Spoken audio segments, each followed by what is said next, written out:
That night in the ice cave, I had nothing left but a single match and the memory of my lost sister. As the poachers closed in, I set fire to our only escape, only to realize my phone was missing from my pocket. In that instant, I knew no one would save us unless we clawed our way out of the dark. If you think this is just another family story, you're wrong. Subscribe now and don't miss the next gripping episodes from us. Rachel Morgan always believed her life began and ended with the wild. Even as a child in the old family photos, you'd find her knee-deep in creeks, mud on her face.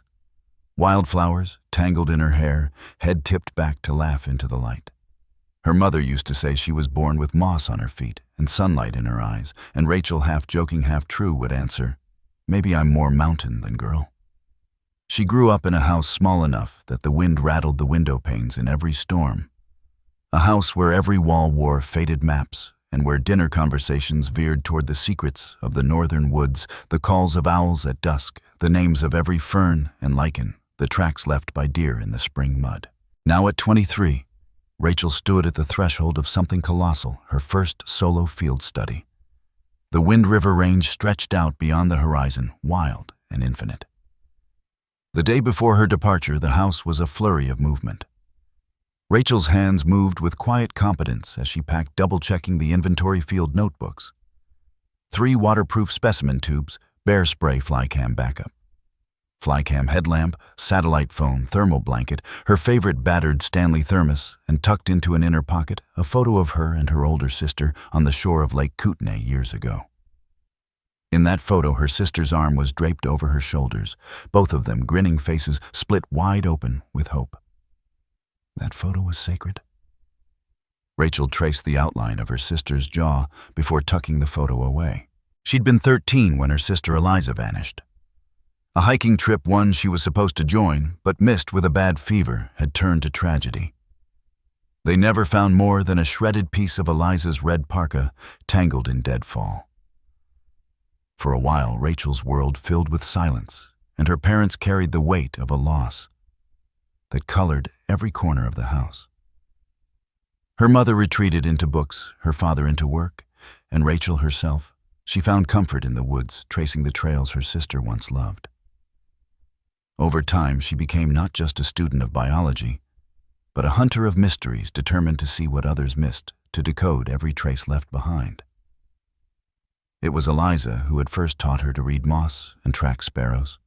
Eliza who'd whispered, "Don't just look, Rach. Listen." That lesson echoed now as Rachel zipped up her duffel.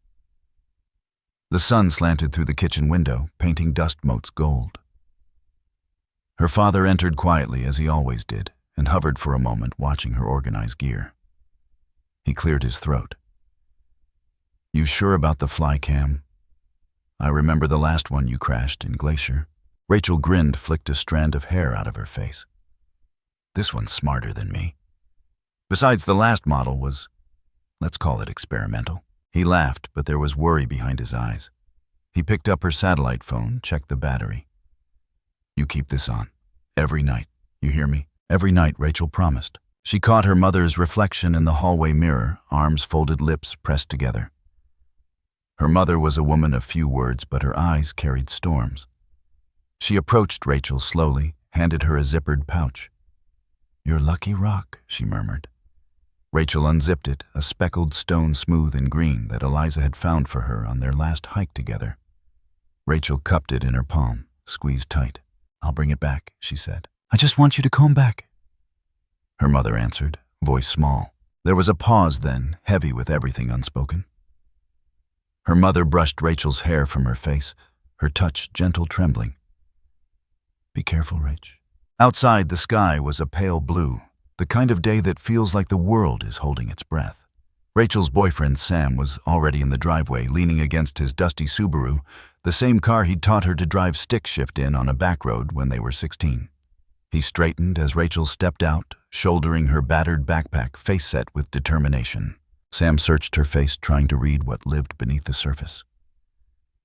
"You're sure about going alone?" Rachel nodded, the motion confident, but her throat tightened just a bit.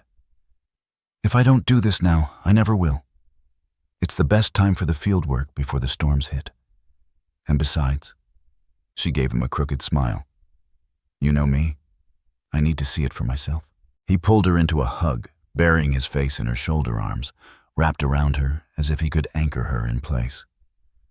Promise you'll text every day, even if it's just a picture of a weird fungus. She laughed, the sound genuine sunlight in her voice. Deal.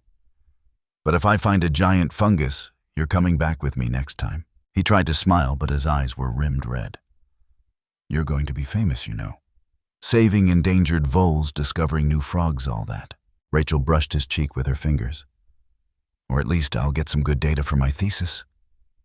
She pressed her lips to his, then stepped back, lingering for a breath. Hey, he called as she started toward the car. Come back, Rach. With stories? Always. Rachel packed the last bag into the car and slid into the driver's seat, hands shaking with anticipation and something like fear. She cranked the engine, the old Subaru rumbling to life, and glanced once more at her childhood home. The peeling paint, the overgrown lilacs, her parents framed in the doorway, holding each other close. She lifted her hand in farewell, and her mother's eyes, shining with tears, met hers, full of hope and terror. The drive to Wind River was long hours of forest and field, unspooling through the window. Rachel's mind wandered to her earliest memories. Muddy boots, the feel of cold creek water, the voice of her sister echoing through the trees. Even now, sometimes, she could almost hear Eliza's soft laughter, the old song they'd sing to keep bears away. Hey bear, we're just passing through. At a gas station halfway to Wyoming, Rachel paused, phone in hand. She took a picture of the wild horizon pine trees, dark against the sunrise, and sent it to her parents' group chat. Halfway there. Love you both. Her mother replied instantly. Be safe. Call us when you stop for the night. Rachel replied with a thumbs up, then sat in the car for a moment, letting the silence settle. She ran her thumb over the lucky stone in her pocket. Felt the edges of memory. She remembered Eliza's last words before that final hike so many years ago. Stay curious, Rach. Even when you're scared. Especially then. Now, as the miles slipped by, Rachel felt the ache of that absence, as if it were sitting beside her.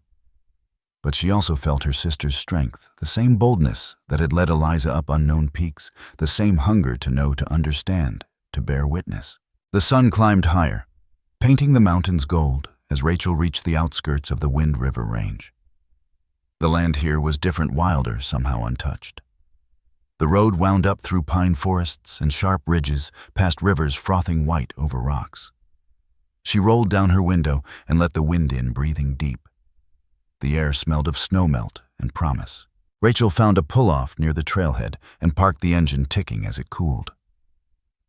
She stepped out, stretching arms overhead, feeling every muscle come alive. Other hikers bustled nearby, strapping on boots, shouldering packs, voices bright with the nervous energy of departure. She sat on the tailgate for a moment, lacing her boots, pulling on a threadbare sweater. Eliza's old one, the elbows patched. She scribbled a few lines in her field notebook, the handwriting. Neat practice day 1. Weather clear, spirits high. Objective: locate rare willow groves at 9,000 feet. Secondary: find traces of wolverine. Note: don't forget to eat lunch. Her phone buzzed, a text from Sam. You got this. Proud of you. Rachel smiled, snapped a selfie, thumbs up mountain backdrop, wild hair escaping her ponytail, and sent it back. Then she clicked off her phone, tucked it into the side pocket of her pack. For a moment she stood still, looking out over the land that had shaped her life. She thought of her parents watching from the kitchen window back home, of her mother's hand trembling, of Sam's hug, of the empty place beside her where Eliza should have been. But fear was just another kind of weather. Rachel squared her shoulders, adjusted her pack, and began to walk. The trail beckoned, a thin line, vanishing into green and shadow into the wilds, where answers waited. Behind her, the world she knew receded with every step. Ahead, the mountains rose jagged and ancient, silent witnesses to everything she hoped to find and everything she still feared to lose. She didn't look back, not even once. The trail narrowed almost immediately, swallowing Rachel whole as she slipped from the gravel parking lot into a world built on ancient stone and endless green. The Wind River Range didn't bother to introduce itself gently. Instead, it pressed in all at once, pine needles sharp underfoot, the air alive with the chill breath of snowmelt. Rachel's boots crunched softly on last year's leaves, and each step echoed both forward into the unknown and backward into a life spent craving this precise wildness. Sunlight slashed between the firs, painting her path in gold and shadow. Every now and then, the wind carried voices, chipmunks scolding her intrusion, the distant cry of a hawk circling overhead. Above the canopy, the peaks glimmered with the last white traces of spring storms, their impossible ridges slicing the sky. Rachel paused, heart pounding, not just from exertion, but from the animal delight of being utterly alone, a dot on the map, in a country big enough to swallow 100 cities whole. She pulled out her phone, opened her field log app, and dictated in a low voice. Entering subalpine zone elevation, 8600. Lodgepole pine dominant with subalpine fir. Weather clear, wind from northwest. Birdsong white-crowned sparrow, at least 3 calls in 10 minutes. Her voice was steady, but inside her thoughts spun. How many times had she imagined this? Her first field season alone, data she'd collect, her name printed at the top of a scientific paper. But the reality felt stranger, heavier. The wilderness was bigger in person, more indifferent. As she climbed, sweat broke out along her back, and she let her mind unravel, unwinding itself in the rhythm of her boots. You're here, she thought. You made it. This is real. And yet beneath the excitement was something taut, a line of fear stretching through her chest. She remembered the stories hikers gone missing. Sudden storms, avalanches in the spring, even rumors of poachers and things best left unnamed. Eliza's face flickered at the edge of memory, a warning and a blessing all at once. The forest was beautiful, yes, but it didn't care if you never made it home. The climb steepened. Rachel's breathing quickened, visible in small clouds in the morning air. The path cut through switchbacks, past fields of arrowleaf, balsam root, and Indian, paintbrush splashes of yellow and crimson that lit the hillsides like fire. She paused to take photos, a cluster of columbines sparkling with dew, the sun flashing through a spiderweb, a patch of snow with the delicate prints of a pine marten. The science was her comfort. When the woods pressed too close, she retreated into the certainty of observation. She jotted notes in her battered notebook, hands gloved against the cold trillium blooming, late possible frost delay. Beaver dam, upstream, check on return. She knelt by a log, gently rolling it aside to count beetles, camera shutter clicking, as she recorded the delicate world hidden in plain sight. But it was more than a checklist. There was a reverence in how she touched the moss, in the way she paused to listen for a heartbeat in the silence. Even when the wind died, the forest hummed with life. And still something else lingered at the edge. A prickle at the back of her neck, the sense of being watched. She chalked it up to nerves, the old fear that comes when the world grows too quiet. But it grew stronger as the hours passed. Once, as she stepped over a fallen cedar, she caught movement to her right, just the flick of a shadow vanishing between trunks. Her hand tightened on her bear spray, breath catching. She waited, every sense straining. There was only the wind and the pulse of her heart. Don't be stupid, she told herself. You've seen too many movies. And yet, as she started up a narrow ravine, her flycam buzzed to life overhead, its tiny rotors slicing the silence. She used it to scout the cliffs above, scanning for willow groves that on satellite maps seemed to exist and then disappear, a puzzle left unsolved by every botanist before her. The camera feed flickered. She angled it over a scree slope, the screen bright with sunlight and shadow. Suddenly, something caught her eye. A dark streak slashed across pale stone, too red to be rust or lichen. Rachel frowned, guided the drone lower. The streak twisted, disappeared into a thicket. She snapped photos marking the GPS. Blood, she couldn't be sure. A predator's kill site or a hiker's accident. Her skin prickled again, but the scientist in her insisted collect the data first, analyze later. She hiked toward the coordinates, careful on the loose rock, every step deliberate. The world here was raw. No cell service, no sounds but her own breathing. The drone's faraway whir fading as the battery died. She found the spot. The streak was real dark against the pale granite. Closer, she saw splintered fur tangled at the edge. She knelt, breath held, camera snapping. Wolverine, maybe, or something bigger. Or her notebook filled quickly. Possible kill site. Blood on rock fresh within 24 hours. Fur sample collected, bagged, and tagged. She straightened, suddenly conscious of the silence. Not even a bird sang. She scanned the trees but saw nothing. Still, the feeling of being watched returned heavier now, pressing between her shoulders. She continued up trail, less distinct now, winding through old burn scars, dead trees stark and black against the blue sky. Every now and then the forest opened, offering glimpses of the world below, rivers curling silver through the valleys, the last snowfields clinging to north-facing slopes. Rachel paused, drinking in the view, awe battling with unease. The mountains were beautiful, but indifferent. They wouldn't care if she vanished. Her inner monologue churned. Stay sharp, stay curious, stay alive. She touched the lucky stone in her pocket, remembering Eliza's voice. If you ever feel lost, stop and listen.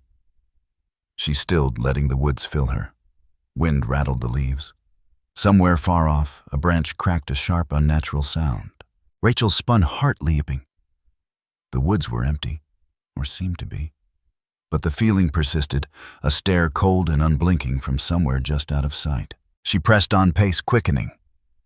At a narrow stream, she crouched to fill her water bottle, eyes never leaving the trees. A set of prints marred the mud, bigger than a coyote, too round for a dog. She took photos, pressed her hand alongside for scale, made a cast with quick, dry putty. Her breath fogged the air. Was it just her? Or was the forest quieter now? She started recording voice notes, partly for her research, partly for comfort. Found large tracks near stream, suspect wolf, but could be dog. Unclear. Note analyzed back at base camp. Also her voice wavered, feeling watched. Log for personal record. She tried to laugh, but the sound was thin. Probably just nerves. Or a moose. Or a chipmunk with attitude. Still, she kept her bear spray close. She wound higher, following the topo map's line toward the willow groves she'd come to find. The day wore on. Sweat dried in salty streaks on her brow. Shadows lengthened. Sometimes she'd stop, breath held, sure she'd heard footsteps echoing her own. Each time she turned, there was nothing, just the wind, just the endless trees. She forced herself to focus. This was the field work she'd dreamed of, solving a mystery, leaving her mark, doing what Eliza never got the chance to do. But that meant staying sharp, not letting her mind spiral into fear. At the ridgeline, she stopped to rest, legs shaking. She sat on a fallen log, scrawling notes with a shaky hand. Day 1, 4 p.m., arrived at target zone. Evidence of recent animal activity.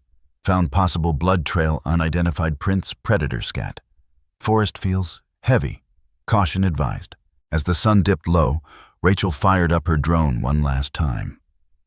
The feed crackled with static, then cleared. She panned across the slope, catching a flash of movement, a figure maybe vanishing into the trees. She blinked, pressed record, but when she reviewed the footage, there was nothing but shadow and wind. Still, the dread grew. She packed up quickly, shouldered her bag, and began picking her way toward her planned camp. The woods closed in behind her, swallowing her tracks. All the while, she fought to keep her thoughts straight, but fear was a living thing crawling up her spine. Focus, she told herself. You're a scientist. You came here for answers. Don't let the ghosts win. But as dusk bled across the peaks and the cold began to bite, Rachel couldn't shake the feeling that she wasn't as alone as she'd hoped or feared. Night crept in slow and heavy, pinning Rachel's camp beneath a shroud of cold, windless dark. Her tent, low-slung, well-used, nearly camouflaged against the bracken, glowed faintly with the soft blue of her headlamp, the only beacon for miles. She sat cross-legged inside, field notes spread around her in a scatter of observation and calculation, each page stained with the marks of a day spent chasing the wild's elusive codes. The forest beyond was utterly silent, too silent, as if the world itself was listening, holding its breath. Rachel could feel it pressing in on all sides. She paused, fingers hovering over the keyboard of her satellite phone, the cursor blinking at the end of her last log's sunset over Wind River.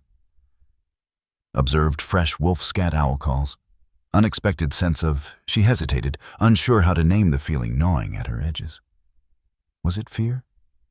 Was it intuition? or something else entirely, a sixth sense inherited from generations of women who'd learned too late to trust it. She started to type a message to Sam Longday. Something feels off tonight. Can't explain, maybe it's just nerves. We'll text in the morning. But then, almost despite herself, she added, if I don't check in, tell my mom I love her. Probably being paranoid. Don't freak. She hit send, watching the message float out into the ether. The satellite phone's screen flickered, caught the glare of her headlamp, then blinked out. Battery low, she realized. She swapped in a spare feeling, suddenly foolish for her own unease. What would Eliza have done? Probably laughed, cracked a joke, then checked the perimeter anyway. Rachel crawled out of the tent, the zippers rasp painfully loud. She stood for a moment, letting her eyes adjust. The world was deep blue and silver shapes just out of reach. Her breath puffed white clouds that vanished as quickly as they appeared. She scanned the tree line, nothing but darkness, layered on darkness, but her skin prickled. Somewhere far off, a twig snapped. She froze, waited, listening for the sound again. Silence. She forced herself to walk the tiny circle of her camp boots, crunching frost-stiffened grass. She checked her bear canister, the Flycammer pack, everything in its place, zipped and lashed tight. Still, the feeling persisted that something just beyond the boundary of her light was watching, waiting for her to close her eyes. Rachel climbed back into her tent, zipped the fly tight, and tucked herself into her sleeping bag. The cold seeped in sharper than the night before. She pressed her face into her sister's old sweater, tried to let the scent earth cedar old wool soothe her. She tried, too, to believe her own reassurances. You're fine. You're safe. You're alone. But her heart beat a frantic counter-rhythm to her thoughts, somewhere between exhaustion and fear. She drifted, never quite sleeping. Outside, the wind rose, rattling the tent. The noises became shapes in her mind, a soft footfall, a scrape against the nylon, the long sigh of something in pain. Once she jolted awake, certain she'd heard her name whispered close. But when she opened her eyes, there was only the tent's trembling shadow. Hours passed. The cold deepened. When her alarm chimed 4:30 a.m., Rachel rolled out of her bag, forced herself to action. She brewed instant coffee, hands shaking, and ate a protein bar she barely tasted. By first light, she was already packing up every movement, mechanical efficient. She shouldered her pack, stashed her gear, and made her way down the faint path toward a creek, hoping movement would banish whatever dread haunted her. The woods felt different in the dawn shadows. Deeper sounds, sharper.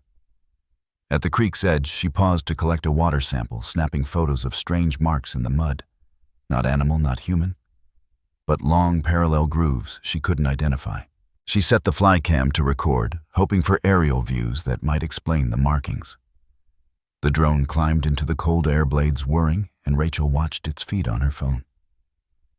Something shimmered on the screen, a flash of silver, a blur gone before she could fix it in her mind. A branch snapped somewhere upstream, much too close. Rachel spun, eyes wide. There was nothing, only the wind stirring the grass. But she couldn't shake the feeling that something or someone was close, just out of sight. She started back toward camp boots, squelching in the thawing earth.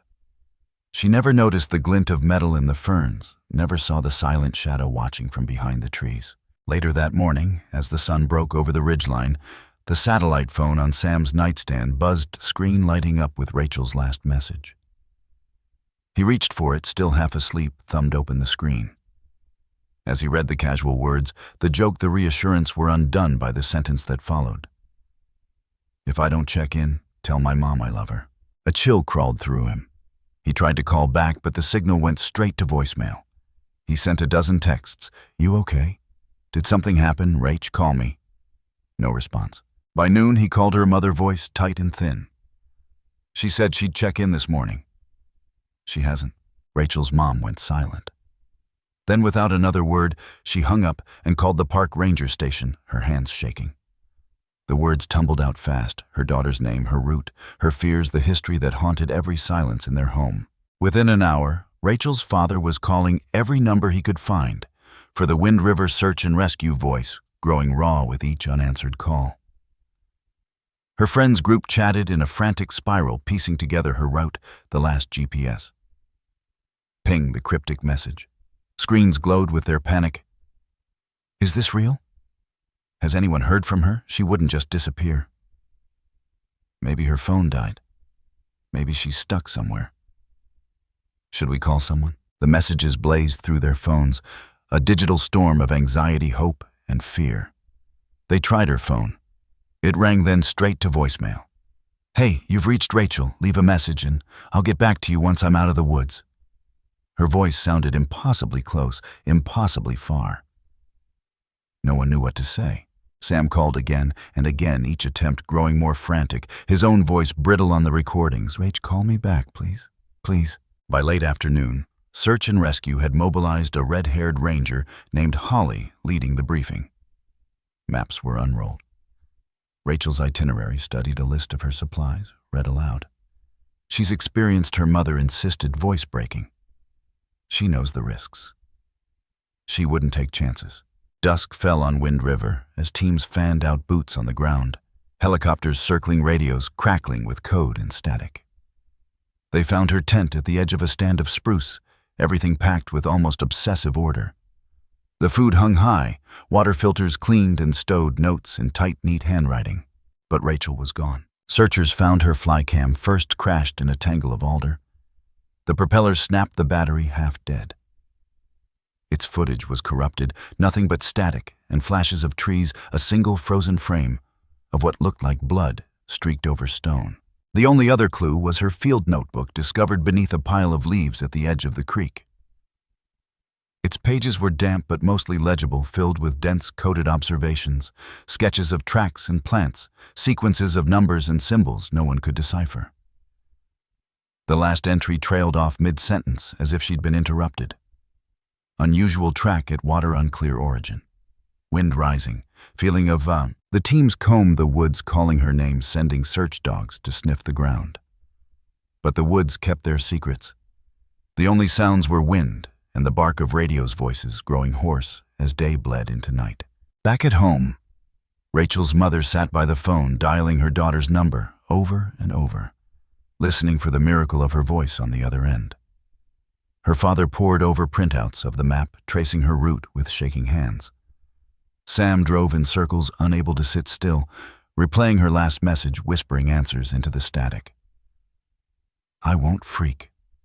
I'll tell your mom, but just text me back. Please, Rach. Please. The news spread quickly, first to their closest friends, then across campus, then to the wider community. The headlines followed: local student missing in Wind River Range.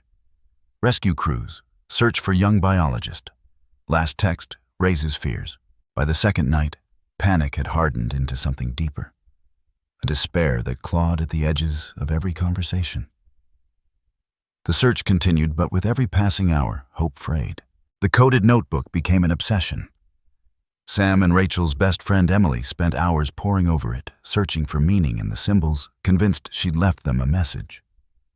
The pages swam with diagrams, half-solved puzzles, coordinates that seemed to lead in circles. She was trying to tell us something, Emily insisted, tears shining in her eyes. Meanwhile, the rescue team scoured every inch of the mapped route. Dogs sniffed out false trails. Drones swept the valleys. Rangers rappelled down cliffs, calling Rachel's name until their voices cracked. They found scraps of fabric, a torn cuff, a single thread of hair, but nothing conclusive, nothing that explained her disappearance. Late on the third night, Sam sat in the dark, clutching Rachel's last text, reading it over and over. If I don't check in, tell my mom I love her. He couldn't let go of the feeling that this was more than precaution, more than nerves. There was something in those words, a warning, a plea, an apology. It haunted him, a shadow that wouldn't lift. In the forest, under the indifferent gaze of the mountains, the searchers' headlamps flickered in the mist, casting long, twisted shadows through the trees. The only witness to Rachel's last steps was the wild itself, vast, cold, and mute. And somewhere in that endless dark, the mystery thickened, swallowing every answer, leaving only silence and the echo of a message sent too late. The storm that swallowed Rachel was at first invisible, a growing current beneath the surface of ordinary grief. The sun had barely risen on the fourth day of her disappearance when Sam's phone vibrated, a single message appearing with no name, no number, no context. "Stop searching or you'll disappear just like her." He stared at it, thumb trembling above the screen, willing it to be some cruel prank, a random wrong number. But it was impossible to mistake. There was something in the phrasing, a cold, inhuman calculation that hit with the force of a physical blow. For a moment, Sam couldn't breathe. The words echoed through him, squeezing all reason into a hard, bright point of fear. He called the number back, but it was nothing, disconnected, blank. He texted it, desperate. "Who is this? What do you know about Rachel?" No reply. He sat on the edge of his bed, replaying Rachel's last message in his mind, her joke about paranoia, her half-hearted attempt at comfort, the sudden seriousness. "If I don't check in, tell my mom I love her." He hadn't slept in days. His eyes were raw, every sound in the house a potential threat. This message was the first proof he'd had that what he feared most might be true. Someone else was out there, someone who wanted Rachel to stay gone. Panic became a tangible thing, pacing the room with him. He tried calling Rachel's parents, then Emily, then the detective assigned to the case. Each call was a relay race of fear, the message copied and forwarded, his voice growing shriller, more frantic. "Look," he told them, reading aloud, "somebody is warning us." Rachel's mother, Ellen, answered on the second ring. Her voice was hoarse, ragged, as if each syllable scraped her throat raw. She listened as Sam read the message, and for a moment there was only silence between them, a silence so heavy it threatened to collapse the line. Then she whispered, "Send it to me. Please, send it right now." He did, and she read it over and over, the words, burning through the sleep-starved fog of her mind. For days, Ellen had lived at the edge of collapse, propped up by routine coffee grown cold. The television murmuring in the background, the searchers' voices coming through the radio at night. This message was different. It felt personal, targeted, like a hand reaching into her chest and closing around her heart. She called her husband, Greg, who had been on the phone with the sheriff's office all morning, insisting that the search expand to new sectors, that they bring in dogs from out of state, that every inch of Wind River be checked and rechecked. Greg listened to her, then to Sam, then to Emily, piecing together the chain of panic as if it were a puzzle only he could solve. "It's a threat," he said finally, voice flat with exhaustion. "We need to tell the police." But the police, already stretched thin and wary of wild theories, were cautious. "Pranks happen," the detective said. "People see a missing girl's face on TV. They want attention. Don't get distracted. Focus on the facts." But how could anyone focus when the facts themselves seemed to be shifting under their feet? The message spread through their circle, then outwards. Emily sent a screenshot to her brother, who posted it in a private group for outdoor enthusiasts. Within hours, a thread exploded on Reddit, anonymous threat in Wind River disappearance. The post drew hundreds of replies, armchair detectives, conspiracy theorists, people who claimed to know about dark stuff in the woods. Some thought it was a joke. Some didn't. As day faded, the media picked up the scent. Local stations led with the threat, "Family of missing student receives ominous message." The bigger outlets followed. The photos, Rachel's smiling face, her parents clinging to each other in the driveway, and with dark circles under his eyes, flashed across the evening news. On Twitter, had Find Rachel Morgan started trending. TikTok was awash with theories, staged reenactments, psychic readings, duets of Rachel's last video message, cut with ominous music and close-ups of her handwriting in the notebook. The pressure cooker burst. The search, which had started as a local matter, a girl lost, a family frantic, was now a public crisis. Volunteers swarmed the trailheads. Drones buzzed over every ridge. Hikers posted updates from the field. Every corner of the Wind River Range was crawling with people searching for clues, some desperate for answers, others for content. The town itself changed. Every window on Main Street bore Rachel's face, "Missing." The posters screamed, her eyes frozen in a permanent, hopeful question. The barista at the corner cafe offered free coffee to searchers. The old couple who ran the gear shop donated sleeping bags and headlamps. But with every passing day, the optimism faded, replaced by suspicion and fear. People whispered in the aisles of the grocery store, wondering if the woods were haunted by something more than wild animals and winter storms. Rachel's mother drifted through it all in a haze. The news cycles battered her. Each newscaster, each talking head, each tweet seemed to suggest that Rachel's disappearance was more than a tragedy. It was an omen, a story to be consumed and shared, a wound for everyone to pick at. Ellen found herself staring at her daughter's face on TV, wondering how the world could keep spinning while Rachel was gone. At night, she lay awake listening to the creak of the house, the distant wail of coyotes, convinced that she could hear Rachel's voice calling for her just outside the window. Greg tried to be the anchor. He handled the logistics, spoke to the sheriff, coordinated with the search teams, organized food for volunteers. He kept a list of every rumor, every tip, every possible sighting. But the message and the knowledge that someone out there was watching, waiting, wore at him. He started carrying his old hunting knife in his pocket, even at the kitchen table. He left the porch light on all night. The rumor mill churned. First it was maybe she fell, maybe she got lost, maybe it was a bear. But the threat, cold, direct, changed everything. Suddenly people were whispering about things that had long simmered beneath the surface. The Wind River Range was wild country, and wild country had wild stories. Stories of campers who vanished, of bones found in spring, of search dogs refusing to go down certain trails. A podcaster from Denver did a special on the disappearances of the Wind River, linking Rachel's case to 2 other unsolved mysteries. A hunter found dead in his tent 3 years earlier, a young hiker whose backpack turned up on the far side of the range, but who was never found. Theories abounded: serial killers, cults, trafficking, secret government experiments. Each theory was wilder than the last, but underneath all the noise, something dark pulsed. A sense that there was truth in the madness, if only someone could piece it together. It was Emily who first raised the possibility no one wanted to voice. She'd spent nights digging through old message boards and news archives, following breadcrumbs that led back decades. "Look at this," she told Sam, holding up her phone. "It's not just Rachel. People have been going missing out here for years. And there's always something weird, something about animals, poachers, these rich guys on private land. Nobody ever investigates because there's too much money involved." Sam read the articles: a game warden found dead. His face mauled, but his body otherwise untouched.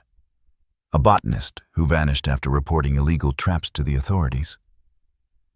The pattern was chilling: people who asked too many questions, who got too close, vanished without a trace. Sam thought of the blood on Rachel's drone footage, the strange grooves in the mud, the feeling of being watched. He scrolled back to the message: "Stop searching, or you'll disappear just like her." He couldn't shake the certainty that Rachel had found something she shouldn't have, that she'd seen a face recorded, a voice stumbled onto a secret that someone would kill to protect. The more they dug, the more the pieces came together. There were rumors never confirmed about a shadowy network operating out of the mountains.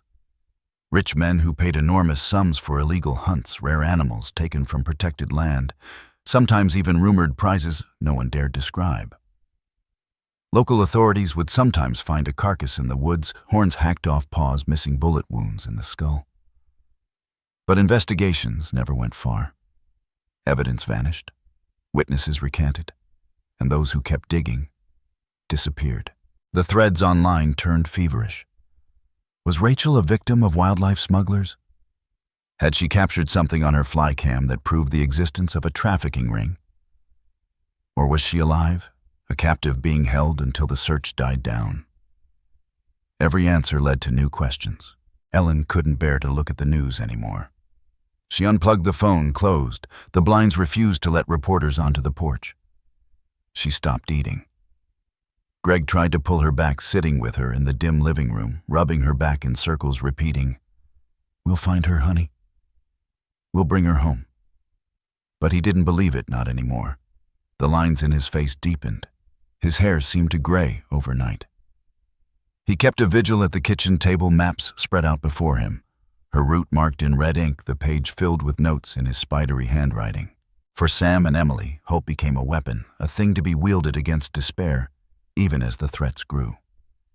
They carried Rachel's field notebook everywhere, studying the strange codes, convinced she'd left them a trail to follow. "We're not stopping," Sam said, voice hard as iron. "I don't care what anyone says. We're going to find her." The town watched divided. Some praying for a miracle, others waiting for the next headline.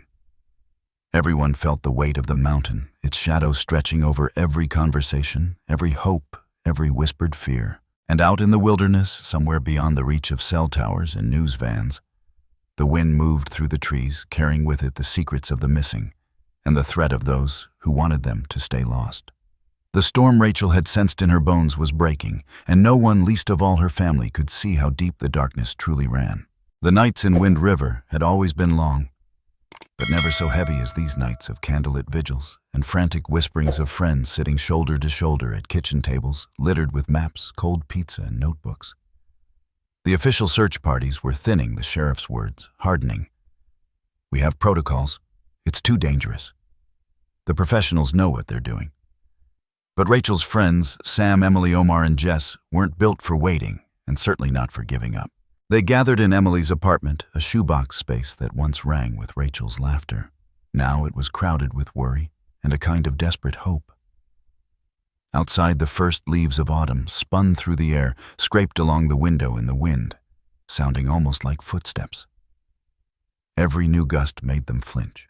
Sam's eyes, rimmed red from too many sleepless nights, had Rachel's field notebook splayed before him. Its pages, warped from dew and creased at the corners, had become an obsession, his holy book, his curse. Each page was a puzzle, neat blocks of code, DNA sequences, GPS coordinates, arrows pointing into blank margins, sketches of plants and landscapes rendered in Rachel's fine hand. "She left us a trail," he insisted, voice hoarse. "Look at these coordinates. These aren't just research notes." She was mapping something. Emily leaned in, hair tied up, cheeks hollow from days of crying. "I don't know how to read half of this," she said, her voice breaking on the edge of anger. But Rachel always said science was just another way of hiding secrets in plain sight. Omar, the practical one, had a laptop open, cross-referencing every set of numbers and letters with satellite maps, historical data, and park records. Jess, silent and fierce, traced lines from one page to another, mapping connections with sticky notes on the wall cave, she whispered, running her finger over a spiral symbol. She mentioned something about karst formations, underground rivers. Sam snapped his fingers, sudden and sharp. "That's it. These symbols, the ones she used in college for lab notes, they're not random. They're a substitution code. Plants, chemistry, geology. Look, this one she uses for water, this for iron. She's triangulating something." The group fell into a rhythm, a frantic, feverish code breaking, punctuated by bursts of memory. Every clue unlocked a little more of Rachel, her jokes, her careful logic, the way she could see a pattern where everyone else saw noise. They printed topographical maps, cross-checked recent geological surveys, marked off places where Rachel had worked or visited places she'd dreamed of reaching. They noticed something then. Something chilling, the spiral pattern of her notes, always circling back to a section of the map that no official search team had touched, a zone marked by steep cliffs, dense forest, and, as Jess pointed out, a history of unexplained animal deaths. "It's like she was circling something she didn't want anyone else to find," Emily said. Omar pulled up satellite images, scrolling through recent flybys, until he stopped on one, a faint shape on the hillside, too irregular to be natural, hidden by a veil of trees. "This is where the drone crashed," he murmured. "And look at these." She marked the wind patterns, the time of day, even the type of moss. She was planning a route that avoided all the usual trails. Their fears sharpened into resolve. "If the police won't go," Sam said, standing, "then we will. We're not losing Rachel. Not like her sister." It was a name they almost never spoke. Eliza the ghost, at every gathering, the wound Rachel carried but rarely showed. Losing Rachel would not just be a tragedy. It would be an erasure, a family story repeating itself with cruel precision. Sam thought of Ellen's face, eyes ringed with sleeplessness, hands twisting Rachel's childhood scarf. "We have to try," he whispered, "or we'll never forgive ourselves." They planned with the urgency of the desperate, poring over gear lists and route maps, packing rations and survival kits, divvying up tasks. Omar handled navigation and satellite comms. Jess carried first aid and climbing gear. Emily, a wilderness guide in training, prepared shelter and food. Sam kept the notebook and the codes. Each of them knew the risks, had seen the faces of the missing on the walls of the post office, the way the wind seemed to sigh with the names of the lost. Their parents called, begged them to stay home. The news ran segments on the dangers of amateur searchers, of what the mountain could do to the unprepared, but they ignored it all. Rachel was one of them. They would not let her be another cold case, another ghost in the woods. At dawn, the four of them slipped out of town, moving like fugitives, hearts pounding with a mix of terror and hope. The air was sharp, scented with pine and frost. The trailhead was empty save for a scattering of volunteer cars. They hiked fast, using Rachel's codes to guide them up rocky switchbacks through stands of spruce and aspen, over rivers cold and wild with meltwater. Every step forward was a negotiation with fear. Emily kept scanning the trees, convinced they were being watched.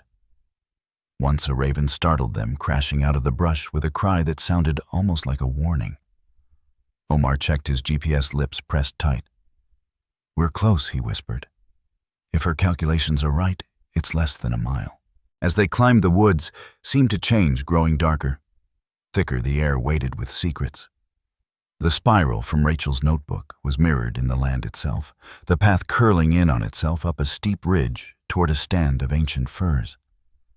There Sam spotted it, a shred of red fabric caught on a branch. He pressed it to his face. Rachel's scent pine sweat, something wild clung to it still. "We're on the right track," Jess said, voice shaking. "She wants us to find her." The clues became clearer. A stone pile marked with the spiral symbol. An arrow carved into bark, pointing toward a gully. GPS coordinates scratched into the dirt at the edge of a cliff. They found the drone battered but intact, its memory card still blinking with life. Omar plugged it into his tablet and watched the video, a flash of movement, then a shape moving behind the trees. Not an animal. Not quite. The four stood close, sharing the same cold breath. "Someone's been here," Emily said. "Someone else. And they didn't want us to find this." The realization dawned slowly. They weren't alone. They began to notice small signs, boot prints in the mud, cigarette butts that hadn't been there days before, the faintest glint of a camera lens catching sunlight on a distant ridge. The feeling of being watched grew, a pressure at the back of the skull, prickling skin. Jess reached for her pepper spray. "Eyes up," she warned. "Don't trust the quiet. Don't trust the ka." But there was no turning back. Rachel's trail was a lifeline, and they followed it deeper into a tangle of rocks and shadows beneath trees older than memory. Each step was a challenge, a dare to whatever darkness lurked just beyond their vision. The notebook became a guide and a comfort, Rachel's voice coming through in every note, every code. As dusk approached, they found themselves at the mouth of a narrow canyon, the entrance to what Rachel had marked as the labyrinth. The air inside was colder, carrying the faint reek of decay and something metallic. Omar knelt, tracing his flashlight over the ground, finding tracks, multiple sets, not just Rachel's. He looked up, face pale. "We're not the only ones searching." A twig snapped in the woods above them. The group froze. For a moment, no one breathed. Then a voice, low, guttural, somewhere between a man and a nightmare, echoed from the trees. "This is private land. You lost." Sam's voice cracked as he answered. "We're looking for our friend. She's missing." A beat of silence, then footsteps retreating, whoever it was, gone as quickly as they'd appeared. They huddled together, whispering plans. Do they go forward? Do they call for help? But the codes were clear, the answers, and Rachel lay ahead. With shaking hands, Sam tucked the notebook into his jacket. "If we stop now, we lose her forever. I'm going in." One by one, they followed, hearts in their throats, the night falling fast behind them. The only light was the memory of Rachel's hope, the codes she'd left, and the promise they'd made not to let the mountain take her without a fight. And somewhere out beyond their circle of headlamps, the watcher waited silent, as the grave eyes glinting in the dark. At first, it was just a flicker, a shadow crossing between trunks, the crunch of boots muffled beneath the wind. Sam felt it in his bones before he ever saw a face, the sense of being watched, of their every step cataloged by someone, or something moving through the trees behind them. As dusk bled into night, the canyon grew colder, its walls pressing close, the air shivering with the promise of danger. Omar was the first to speak it aloud, his voice barely more than a breath. "We're not alone. He flicked his headlamp off, trusting the faint light of the snow blending his outline into the rocks. Jess pressed against the canyon wall, scanning the ridge above them. Emily pulled her scarf tighter, heartbeat thundering in her ears, every instinct screaming to turn back. But Sam pressed on, clutching Rachel's notebook, repeating her codes under his breath. They hadn't come this far to let fear root them in place. "We stick to the plan," he whispered. "Keep moving. Don't break the line." They rounded a bend, and the world exploded into chaos. The wind roared out of nowhere, scattering their words into fragments. Snow began to fall thin at first, then thick and wild, a white curtain slicing through the dark. Visibility collapsed. The tracks they'd been following vanished in moments, smothered beneath the onslaught. The storm hit them like a living thing, howling, clawing, eager to bury their bodies and secrets alike. Within minutes, the group was lost. The world shrank to the circle of their headlamps, the boundaries of their own breath. Jess shouted something, her voice lost to the wind. Omar tried to get a GPS reading, but the satellite signal blinked out. "Nothing," he yelled, panic sharp in his eyes. Snow stung their faces, stuck in their lashes, filled their boots. The forest became a maze of white and black, every tree, a ghost, every shadow, a threat. Then crack. A rock hurled from the ridge above smashed into the path a foot from Sam. He dove aside, heart hammering. In the dimness, he caught a glimpse of a figure broad-shouldered in a parka too clean for a hiker, slipping back behind the trees. Emily screamed. Jess swore, grabbing her pepper spray. "Someone's trying to scare us off." She grabbed Sam's arm, dragging him into the lee of a boulder, as another stone sailed past, landing with a sickening thunk in the snow. Omar's breath fogged the air, frantic. "We need to move now." But Emily clutched his sleeve wide-eyed. "What if we run straight into them?" The question hung heavy as the snow. That was when the storm shifted from threat to nightmare. The wind drove snow in sideways sheets, turning the world into a spinning kaleidoscope of white. Their headlamps flickered battery warnings, flashing red. Jess tripped, falling hard, her ankle twisting with a sickening crunch. She bit back a scream, but tears cut tracks through the grime on her cheeks. Panic exploded. Sam tried to help her up, but the fear had already splintered the group's unity. Omar, cursing, kicked at the snow. "We shouldn't have come. We're gonna die out here." Just like, He stopped, lips pressed white, but the memory was alive in all of them. The people lost to these woods, the siblings, friends, parents who never made it home. Emily rounded on him, voice sharp and brittle. "You think I don't know that my uncle vanished on Rainy Peak? My family still sets a place for him at Christmas." She turned to Jess, kneeling in the snow. "We have to keep moving." But Jess shook her head, pain pinching her features. "I can't. I think it's broken."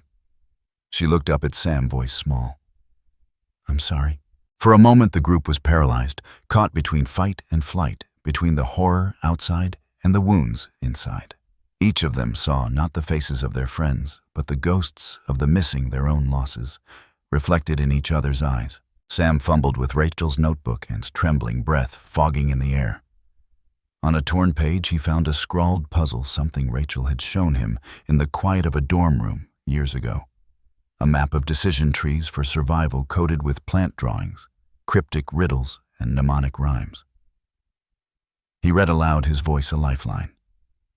"If you can't go forward, shelter where stone meets moss. Light no fire, leave no trace. Mark the wind, trust the slope. North is safety, south is shadow." The words brought a hush. The group gathered closer, clutching at the fragments of Rachel's logic. Omar stared into the storm, mind racing. "She always said, every puzzle's got a pattern. You just have to see it from the right angle." He remembered then a patch of moss-covered rock they'd passed an hour ago, barely noticeable just off the trail, half sheltered by a bent pine.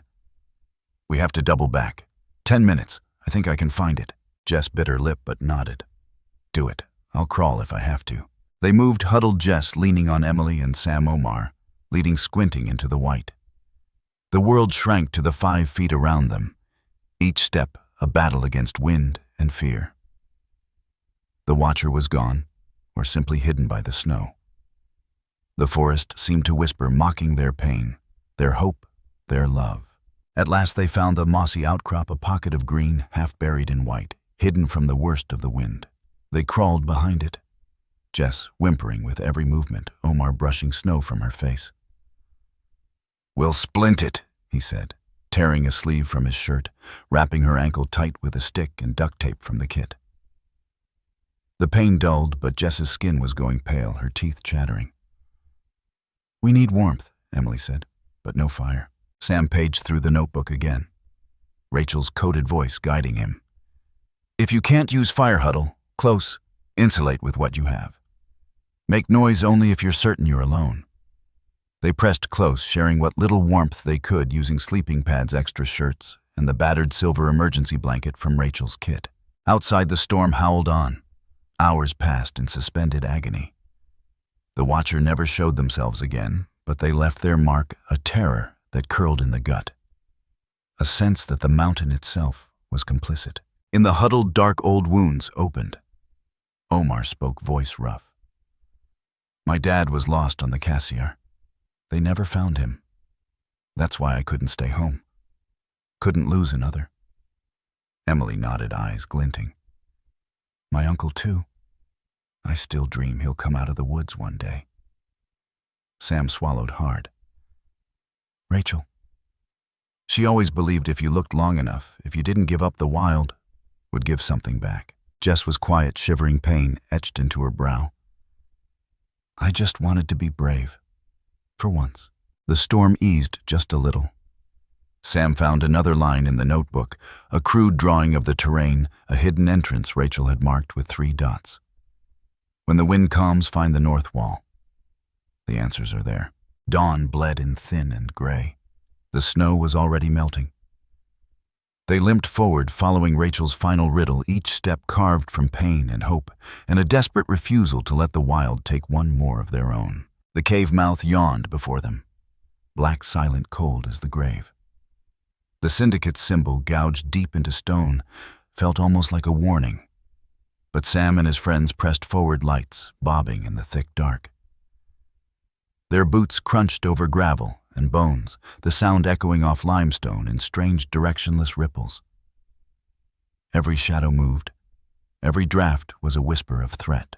Inside, the air stank of musk and chemicals, sharp with ammonia, animal musk, and something burnt and metallic. The world shrank to a single trembling line of light and each other's jagged, shallow breath. Jess, limping but defiant, kept near the back, eyes wide and watchful, her grip tight on a length of metal pipe she'd scavenged at the trapper's camp. Every 20 feet, Sam stopped scanning the walls, searching for the impossible, a clue that Rachel was alive. In the thin beam of his headlamp, strange symbols flickered, chalk marks, spiral lines, a double helix sketched in blue, a sequence of dots and dashes etched by a knife. "This is her," he whispered, voice cracking with hope. "These are chemical formulas, hydrogen, potassium, magnesium. She's telling us something." Omar snapped a photo, then muttered, "Are you sure?" But Sam nodded. "Biochemical pathways. Look, she's looping us toward higher ground." She always said caves like these have oxygen pockets near the ceiling. Deeper in, Emily spotted something glinting on a ledge, a leaf stiff and shining with an iridescent film. "It's waxy," she whispered, "like she painted it." She licked her finger, then sniffed, eyes widening. "That's menthol. She must have crushed wild mint and smeared it here." Rachel knew we'd pick up the scent. Their world blurred between fear and hope, the cave swallowing the sounds of pursuit behind them. Far below, deeper in the darkness, Rachel Morgan's world was measured in shadows and the pulse of pain. She'd lost track of days since they'd thrown her in the cell, a side tunnel behind a false wall, sealed with a makeshift iron grate and a lock snapped shut with a rifle butt. They fed her little stale bread water in a rusted tin. Sometimes she heard men's voices speaking in English, French, Russian. The syndicate's guards, always armed faces hidden by balaclavas. One of them, the tall one with the limp, carried a hypodermic needle for sedating rare animals. He looked at her with indifference, like she was just another shipment waiting for pickup. Rachel refused to break. She rationed every calorie, stashed crumbs for rodents she could trap, forced herself to remember her fieldwork. What survives in a place where everything wants you dead? She mapped the cave's airflow by watching the flicker of candle stubs, tracked time by measuring the condensation on her tin cup. Each day she left signal scratches on the stone arrangements of pebbles-coated formulas for Sam and Emily, knowing they'd never give up. She even used her own blood to paint an enzyme chain on a piece of torn shirt, hiding it in a crack just outside the guard's line of sight. The leader, when he visited, never spoke. He wore a parka over tactical gear, his face sharp-boned and pale eyes flat as slate. She watched him study her calculating measuring. One night he knelt holding a phone to her ear, making her listen to the sounds of wolves howling just beyond the entrance. "Your friends are coming," he said in perfect accentless English. "Maybe I'll send them home in pieces." Then he was gone, the echoes of his boots swallowed by stone.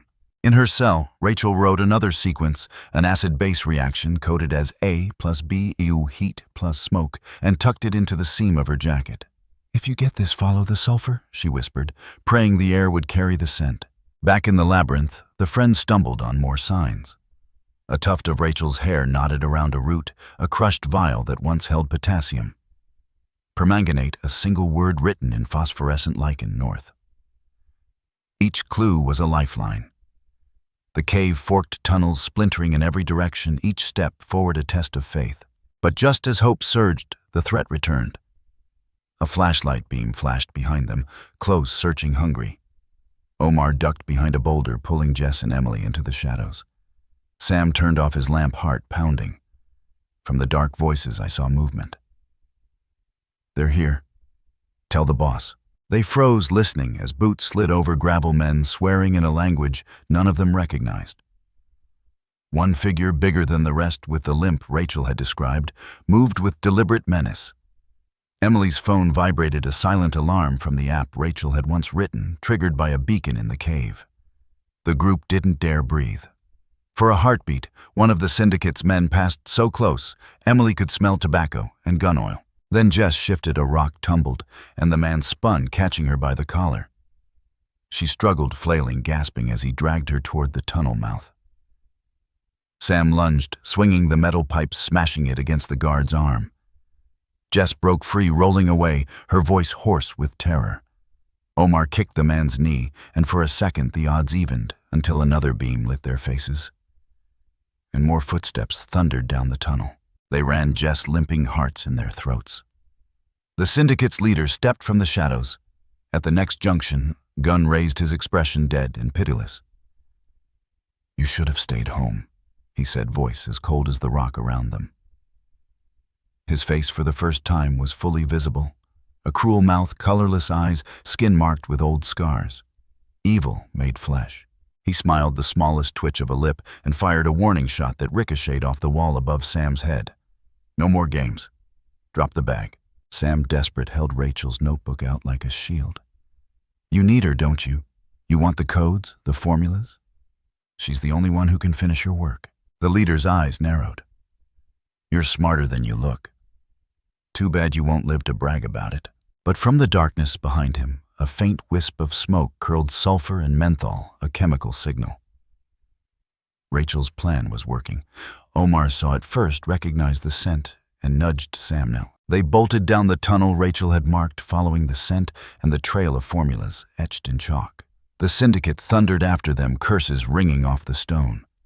In the distance, Rachel clawed her way free, slipping from her cell as a guard panicked at the smoke and chemical heat she'd created, her survival rooted in science and stubborn hope. For the first time, the two stories, the hunted and the hunters, were drawing together. The wild, the darkness, the syndicate's cruelty, none of it was enough to break the bond between those who refused to let each other go. The icy veins of the mountain twisted deeper as chaos erupted. Cold air bit their skin as Sam, Emily, Omar, and Jess sprinted down the narrowing tunnel, every footstep echoing in frantic counterpoint to the syndicate's shouts behind them. Emily's lungs burned. Jess's limp worsened each stride, a battle of willpower and pain. Their headlamps flickered off jagged crystals, throwing frantic shadows over walls that seemed to close in with every breath. Somewhere in the maze, Rachel lurked, free maybe, or maybe still cornered, every instinct tuned to survival. The syndicate's men, guided by their leaders' ruthless commands, spread out guns, drawn eyes scanning the dark for movement. For every foot the group gained, the hunters seemed to gain too, appearing at junctions, herding them deeper, always cutting off the lightest escape. Each face behind a balaclava was a death sentence, every turn a coin flip between hope and disaster. The friends found themselves at a cavernous gallery of blue ice and stone breath swirling in clouds, feet slipping over ancient frost. Here the echo multiplied, one wrong step, and the syndicate would know exactly where they were. "Keep going," Omar urged, shoving Jess ahead, ignoring his own bruised ribs. Sam scanned the walls for Rachel's signs. There, a chemical equation scrawled low in a mixture of ash and berry juice, followed by an arrow, H2O2 plus Fe2 plus boom. Rachel's plan. Sam's heart pounded. They kept moving, adrenaline forcing their bodies through exhaustion and fear, until at last a gasp in the gloom.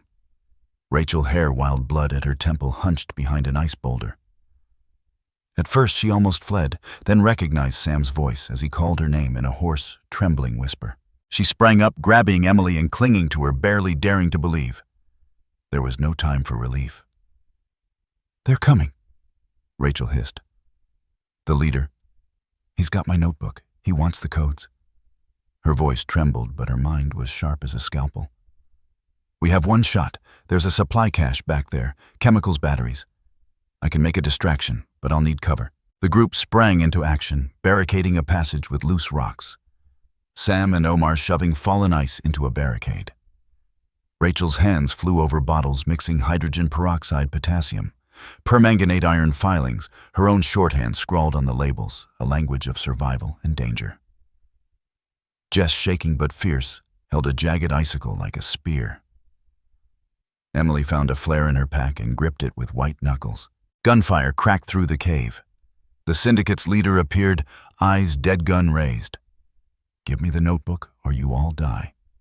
Behind him his men fanned out, faces inhuman in the blue ice light. Rachel stared him down, memory unspooling Eliza's disappearance, her parents' broken voices, the ache that never faded. In the leader's cruelty she saw every cruelty that had ever stalked her family through these mountains. The pain became purpose, her sister's memory blazing in her veins. "Now," she shouted. Sam hurled a rock, shattering a lantern. In the same heartbeat, Rachel ignited her makeshift explosive. A mixture fizzed, hissed, then erupted in a spray of fire and acrid smoke. The blast knocked syndicate thugs off their feet, the air filling with burning sulfur and blinding sparks. Echoes rolled down the ice, a deafening primal roar. The group scrambled, dragging Jess, ducking as bullets ricocheted wild. Rachel and Emily pressed forward, flanking the leader as he reeled from the shockwave. Rachel slammed him with a shoulder, knocking his gun loose. Sam kicked it away, the weapon clattering into a chasm. The leader snarled, swinging at Rachel, but she dodged, decades of hiking, climbing, all those hours training in self-defense with her sister taking over. In the chaos, a syndicate guard caught Omar by the backpack, nearly dragging him away. Emily shrieked and struck the man with her flare, sending him staggering back, coat ablaze. Smoke thickened the tunnel, and the shouts became animal pain, rage, desperation. Jess, teeth gritted, crawled toward the cache, yanking out a container of antifreeze. "Rachel," she screamed, tossing it over. Rachel upended it over the burning chemical mess, the air filling with choking fumes that sent syndicate thugs scattering, retching, momentarily blinded. But the leader was relentless. He cornered Rachel, pressing a knife to her throat. "You're clever," he hissed, breath sour, but not clever enough. Rachel's eyes burned. "My sister's gone because of men like you. I'm not dying in this hole. Not today." With a sudden twist, she drove her elbow into his ribs, breaking free. Emily tackled him from behind Sam, helping to pin his arms. Omar, battered but defiant, used a length of wire from the cache to tie his hands, then kicked his gun into a crevice. "It's over," he yelled, voice raw. "You lose." The cave shuddered, the aftermath of the blast fracturing ice above. For a split second, the group and their enemies stared at each other, the whole world suspended on a knife's edge. Then, as more syndicate thugs tried to regroup, Rachel led her friends deeper into the tunnels, following air currents and chemical signals she'd left behind. The leader screamed threats behind them, promising vengeance, but they didn't look back. Rachel's body shook with exhaustion and trauma, but her mind was electric, fueled by the memory of Eliza and the love of her friends. She whispered, "We're not just fighting for us. We're fighting for everyone they ever hurt." For the first time, Sam believed they might actually make it. As they vanished into the labyrinth, the mountain closed in around them. Blue ice, blood fire, and hope, the world holding its breath for what would come next. Dawn was just a rumor above the mountains when they emerged, battered, bleeding, but alive. For a while, the friends could only stumble, blinking into the cold air, blinded by the sudden possibility of survival. Rachel's hands shook as she clung to Emily. Her face streaked with grime and tears, but her eyes were fierce and focused. She was here, she was breathing, she was free. The stench of the cave clung to all of them, but it didn't matter. After what they'd survived, the mountain's wind was a blessing, even with pain burning in every limb. They found themselves on a rocky outcropping above the forest, far from the original trail. The syndicate's shouts echoing faintly behind them, swallowed by stone and distance. The world was vast, and raw sky streaked purple in gold-cold light washing over ancient snow. Sam pulled Rachel close, pressing his forehead to hers, unable to speak. Omar limped. Jess collapsed in the thin sunlight, her breath-hitching hands still shaking from the adrenaline. Emily fumbled for her phone, hands numb and clumsy, and finally miraculously found a single flickering bar of reception. "Emergency. 4 people. Coordinates. Wind River Range. Injured urgent," she whispered, voice nearly gone. The wind snatched away her words, but the signal made it through, bouncing off satellites, pinging rescue teams already mobilized by days of searching. They waited. No one spoke, afraid that if they did, the spell would break and the mountain would swallow them again. Minutes felt like hours. Rachel pressed her palm to the earth, anchoring herself in the present.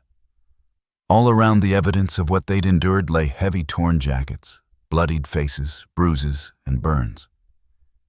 She felt the ghosts in the wind, Eliza's memory, all the missing, who never came home, and she'd sent up a silent promise that their story would not vanish into the dark.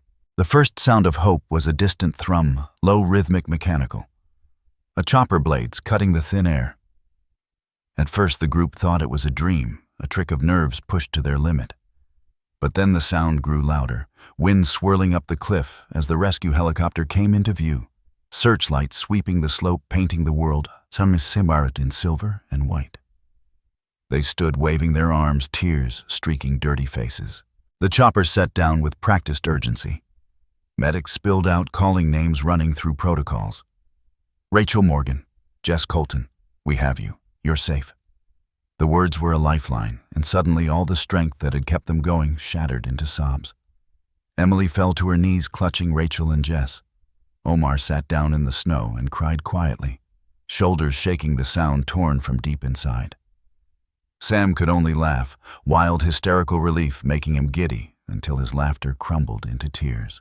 The medics worked fast, splints and blankets, oxygen masks, saline drips. As they lifted Jess into the chopper, she grabbed Rachel's hand. "We made it," she gasped. "We actually made it." Rachel squeezed back, too overwhelmed for words, her heart pounding in her ears. Above the cave, the syndicate's men retreated, guns, hidden faces masked in panic. But their time was over. The friends had proof: Rachel's coded notes, Sam's photos, the tracker. Omar recovered the injuries and trauma written on every inch of their bodies. Even as the chopper rose into the morning, sirens blared in the valleys below, police convoys rolling up remote logging roads, rangers and SWAT teams fanning out across the mountains. It was as if the entire world had finally opened its eyes to the darkness lurking in Wind River. Rachel drifted in and out of consciousness during the flight, but she clung to Emily's hand, refusing to let go. "Don't leave me," she whispered. Emily shook her head, tears in her eyes. "Never." In the hospital, under the harsh white light, Rachel's parents waited. Ellen was barely upright, held up only by Greg's arm. When the doors burst open and the first medic shouted, "She's alive!" Ellen crumpled to the floor, sobbing with relief so intense it threatened to break her apart. Greg, usually so quiet, so stoic, collapsed beside his wife, shaking, weeping, unable to believe what he saw. Rachel reached for them, clinging as if to life itself. The reunion was wordless, raw, a soundless flood of gratitude and grief. News spread like wildfire. The images of the group huddled under hospital blankets, holding hands, weeping alive, flashed across TV screens and social feeds. Reporters swarmed the lobby. Miracle in the Wind River Range, the headlines blared. Students code cracks, crime ring. Family reunited after ordeal in wilderness.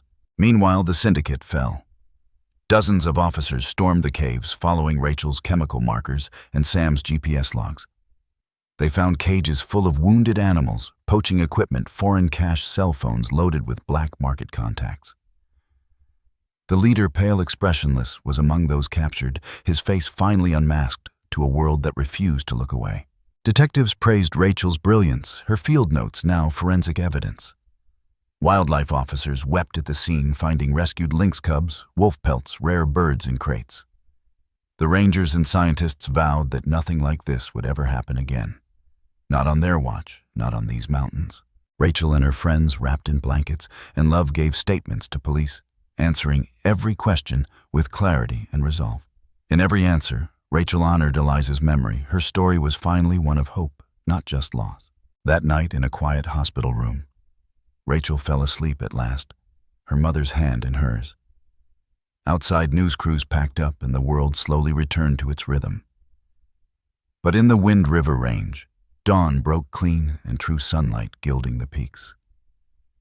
For the first time in weeks, the mountain was silent witness to a story of pain and darkness, yes, but also to the unbreakable light of hope. Rachel never forgot the cold. She carried it in her bones long after the hospital IVs were removed and the media storm quieted long after the bruises faded from her skin, and Jess's limp was only a memory. It haunted her in quiet moments, in the sound of rain against the window and the shadows that lengthened across her bedroom at dusk. She startled at sudden noises, flinched from the touch of strangers. Her dreams were full of tunnels, icy, airless, endless. Sometimes she woke screaming, soaked in sweat, convinced the syndicate's leader still lurked behind her door. The first weeks at home were a blur. Her parents tried to make things normal. Her father cooked elaborate breakfasts. Her mother planted wildflowers beneath her window. But Rachel floated through those days like a ghost. Her hands shook when she tried to write. Her old hiking boots gathered dust by the door. She found herself sitting for hours in silence, unable to remember how to be the person she'd been before the mountain. Therapy began quietly, a gentle voice behind a notebook, a room full of soft light and tissues. Rachel struggled to speak at first, her words damned by shame and guilt. "It should have been me," she whispered once, "not Jess, not Omar, not Sam, not Emily. I led them there." The therapist nodded, never pushing, always steady. "Survivor's guilt is a wound, Rachel. It heals when you let it be seen." Bit by bit, she told the story, the fear, the hunger, the calculations she'd made in the dark. She talked about Eliza, her sister's face fading in memory, and the promise she'd felt breaking every time she stumbled in the cave. She wept for the animals in cages, for the way hope sometimes felt like a betrayal. And still the therapist listened, always listening, helping Rachel gather the shattered pieces of herself and place them gently back together. Her friends rallied, refusing to let her drift away. Sam showed up every Saturday with new trail mix recipes, his jokes clumsy but his love undeniable. Emily brought art supplies, coaxing Rachel to draw the wildflowers she'd once photographed. Omar sent playlists of the music they'd sung in the tent, loud off-key, full of life. Jess, on crutches for weeks, made Rachel promise to try acupuncture, swearing it was the only thing that had helped her sleep. They didn't talk about the cave, not at first. The memories were too sharp, too recent. But when the nightmares hit, when Rachel's panic attacks left her gasping for air, Sam and Emily would sit by her bed, silent sentries, until the storm passed. Jess texted her at 2 a.m. when sleep was impossible. Omar insisted on taking walks, sometimes just up and down the block, sometimes all the way to the edge of the woods where the trees seemed less like prison bars and more like old friends. Together, they built a new language, one of patience and fierce loyalty, forged in the wild and tempered by the darkness they had survived. They didn't heal all at once. There were days when Jess flinched at sirens, when Omar wept at documentaries about wolves. Emily sometimes screamed at shadows. But in those broken moments, they clung to each other. They survived again and again in the simple miracle of being seen. Rachel visited Eliza's grave on a cold, bright morning autumn wind, stirring the last leaves. She stood for a long time tracing the etched letters with trembling fingers. "I made it back," she whispered, tears freezing on her cheeks. "Not just for me, for you. I'll live enough for both of us." She left a wildflower from the hospital garden, a fragile thing, its stem bent but roots intact. At home, the Morgan family rediscovered each other in the gentle awkwardness of survival. Ellen apologized for the years she'd spent shutting everyone out, for the silences that had thickened after Eliza vanished. Greg wept open and unashamed for his daughters and the mistakes he could never undo. Rachel listened, finally understanding that her parents' pain was not an accusation, but a mirror, two halves of the same wound. Late at night, mother and daughter talked on the porch, words tumbling out, fears, dreams, confessions. Ellen confessed to waking each morning, convinced Rachel would be gone. Rachel admitted she was terrified of sleeping, of closing her eyes and returning to the dark. They held each other, rocking with old sorrow and new hope. Sometimes healing came in strange forms. A meal shared, a joke badly told, the warmth of a sunbeam falling across the kitchen table. Rachel started walking again, at first just around the block, then into the park, and finally one morning out past the edge of town. She carried Eliza with her, her sister's laugh, her wild courage, a living presence guiding her forward. In therapy, Rachel learned the language of healing, that pain could be honored without being worshipped, that survival wasn't just about escaping the cave, but about choosing every day to keep walking in the light. The scars would always be there. The wild would always call, sometimes as a threat, sometimes as a promise. But Rachel was alive. And as the days lengthened and the wounds faded, she began at last to believe that hope could outlive the darkest night. Rachel's first steps into the public eye were hesitant, almost accidental. A local journalist coaxed a short interview. A podcast producer sent a gentle, handwritten letter. But as the days warmed and spring crept back into the forests, Rachel realized she couldn't stay silent. The story she carried, once an unbearable weight, had transformed into a kind of duty. In the months after the rescue, as the headlines faded and the hospital visits turned into therapy appointments and check-ins, Rachel felt the world watching, waiting for her to decide who she would become. It started with a classroom visit. Her old biology professor, Dr. Heller, invited her to speak to the freshmen. Just an informal Q&A. Nothing fancy, just tell them what fieldwork is really like. Rachel was nervous, voice trembling at first, but the students' rapt attention, their wide eyes and urgent questions changed something inside her. She described the real risks, the loneliness, the wild joy of discovery, the cold logic of survival. She did not shy from the trauma, nor did she let it become her only story. Instead, she spoke of the animals she'd loved since childhood, the sisters she carried in memory, and the light that comes after darkness. Word spread quickly. Videos from her talk went viral, shared by classmates and strangers alike. Conservation groups reached out, asking her to lend her voice to campaigns against wildlife trafficking. Environmental journalists requested op-eds. Rachel felt herself swept into a movement larger than any one person, a network of scientists, activists, students, and survivors, all fighting the same battles she had glimpsed in the depths of Wind River. With Sam, Emily, Jess, and Omar, Rachel founded Wild Resolve, a nonprofit built from the raw truth of their ordeal. Their mission was simple but radical: to educate, protect, and empower. They led workshops in schools teaching wilderness survival, not as a daredevil sport, but as an ethic, an act of humility and stewardship. They trained hikers to spot signs of illegal activity and to report them safely, emphasizing the difference a single observant person can make. Jess, who had once sworn she'd never set foot in the backcountry again, ran support groups for survivors of trauma. Omar built a network of citizen scientists crowdsourcing wildlife data to help authorities track poaching hotspots. Emily created a hotline, anonymous, multilingual, always answered, connecting desperate families and whistleblowers to real help. Rachel became the reluctant face of it all. She resisted at first, flinching at the word hero. But every time she hesitated, letters poured in, emails, messages, hand-scrawled notes from students and parents and strangers. Survivors shared their own stories. Aspiring scientists wrote to say they had signed up for biology because of her. A girl from Alberta sent a photograph of her first day volunteering with a wildlife rehab center. "I want to help the animals. I want to be brave like you." Rachel knew the danger wasn't over. The syndicate was broken, but not erased, the wilderness still full of shadows. But she also saw how much good could ripple from one act of courage. She partnered with law enforcement to create educational videos on how to spot traps, drones, or illegal camps. She testified before Parliament, her words raw but steady. "No more missing voices, no more stolen wild, not on my watch." Media outlets ran headlines from Survivor to Guardian, but she kept her focus on the work on the future. The moment that marked the true turning point came in a packed community auditorium, the annual Voices for the Wild Summit. Sunlight poured in through tall windows. Students and rangers and biologists filled the seats, shoulders touching, notebooks ready.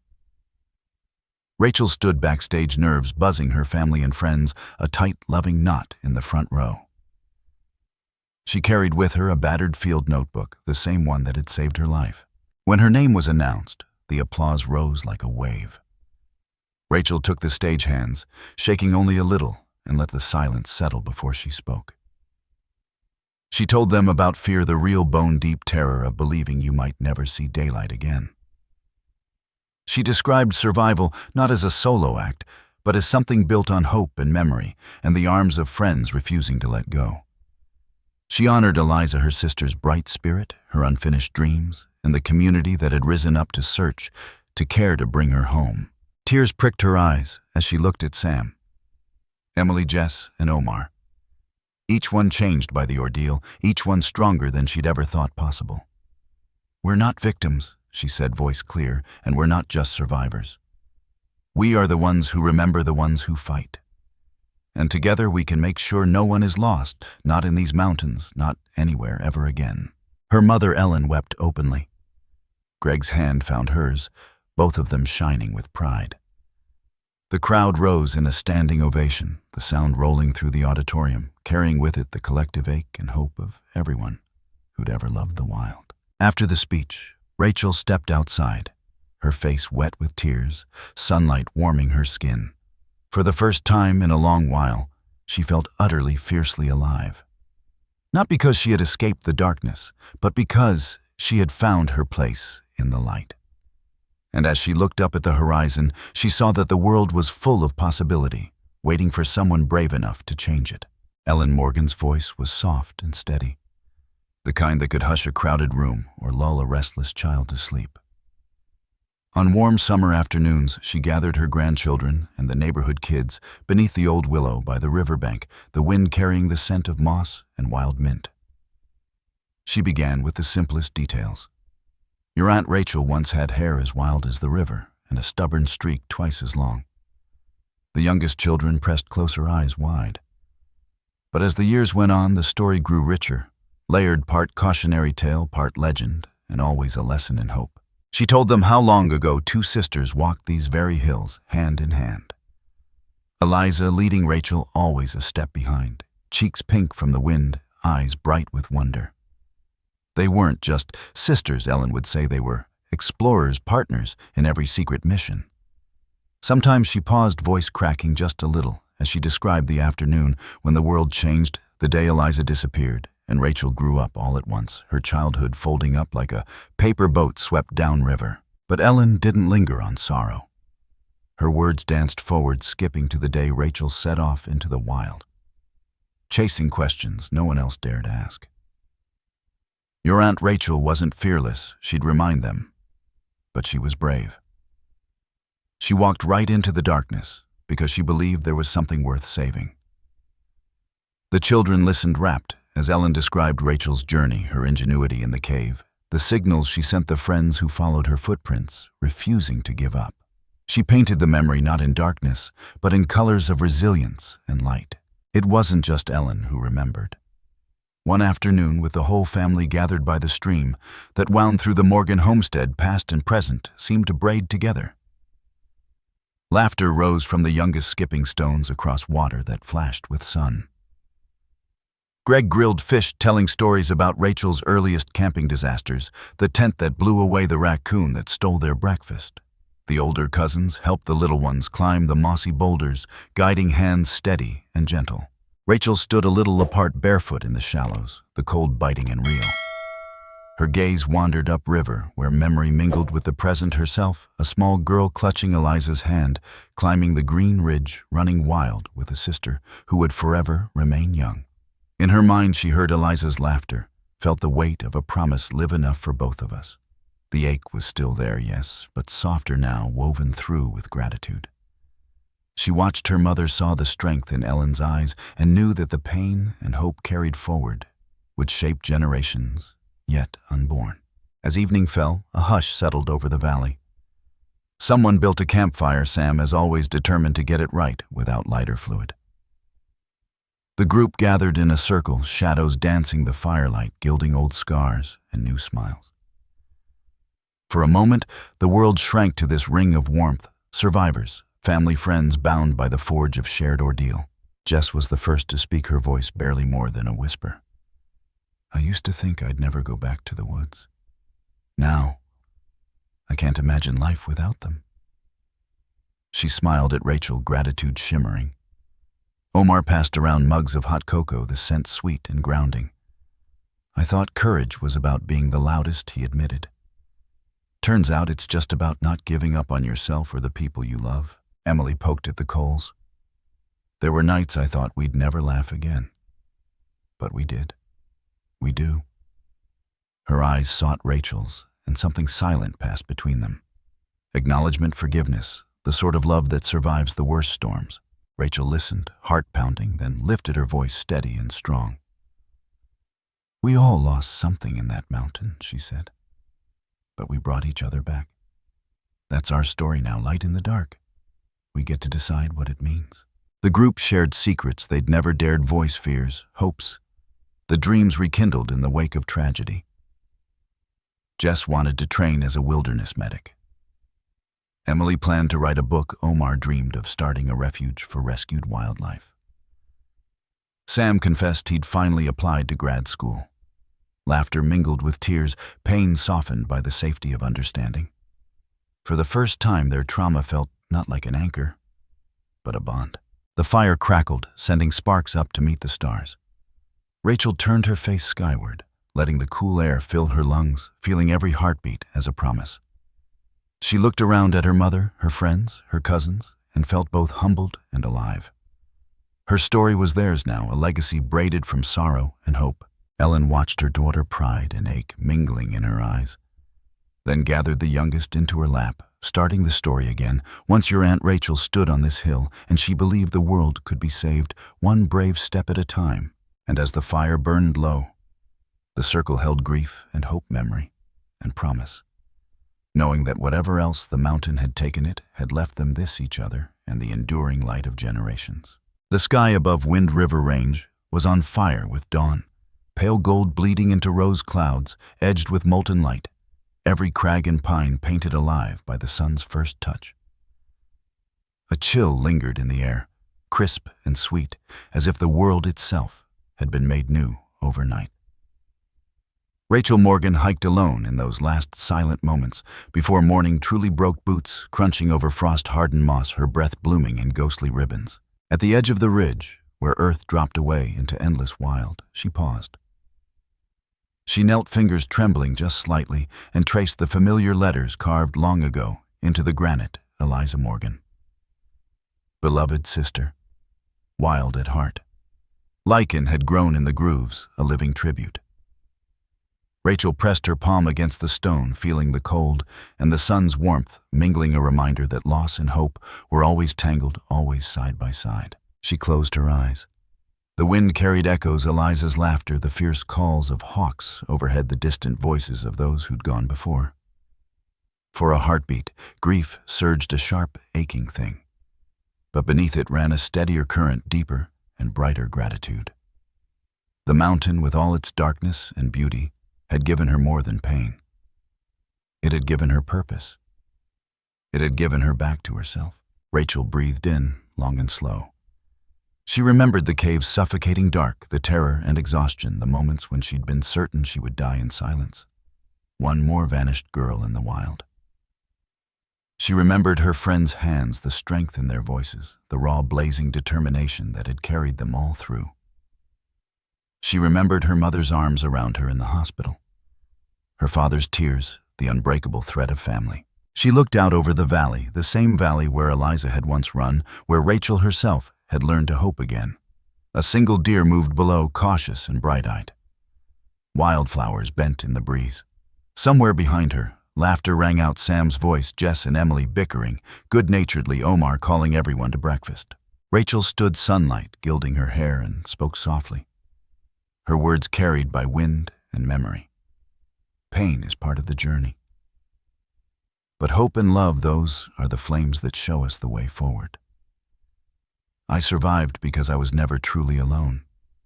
None of us are. The wild breaks us, but it also binds us. And if we keep moving, keep reaching for each other, we find our way out every single time. She brushed her fingers across her sister's name one last time, a benediction, a promise. Then she turned, heading back toward the trail, her shadow stretching ahead into the future. Down below by the glimmering river, the rest of her family gathered along with the friends who'd become brothers and sisters in every way that mattered. They shared coffee passed around battered mugs, voices rising and falling in the cool morning air. The scars each bore were not hidden, but worn with quiet pride, reminders of everything they had lost and everything they had found. Laughter mingled with tears, stories grew taller with every telling, and the bonds between them gleamed as strong as sunlight on stone. As the morning brightened, the camera of memory swept wide, Rachel hugging her mother. Ellen's arms tight and trembling. Greg and Sam grinning over a campfire, heads bent in conversation. Jess teaching a little cousin to tie a rescue knot. Emily sketching the ridgeline, eyes shining with inspiration. Omar tossing a ball to the youngest kids, his voice full of joy. In those scenes, the legacy of pain transformed, not erased, but woven into a tapestry of hope and renewal. Each survivor was changed, yes, but not broken. The love between them, family friendship, all the chosen and inherited ties had been reforged by ordeal, shining brighter for the cracks. And so as the world awoke, the final words lingered, a coda that resonated through bone and memory. Let the mountains bear witness, let the river carry our story. We survived together. We live, we remember, and we love. In the end, that's the greatest gift this life can offer. Wind River stood silent and eternal. But in its shadows and its light, new life stirred, healing, resilient, and forever reaching for hope.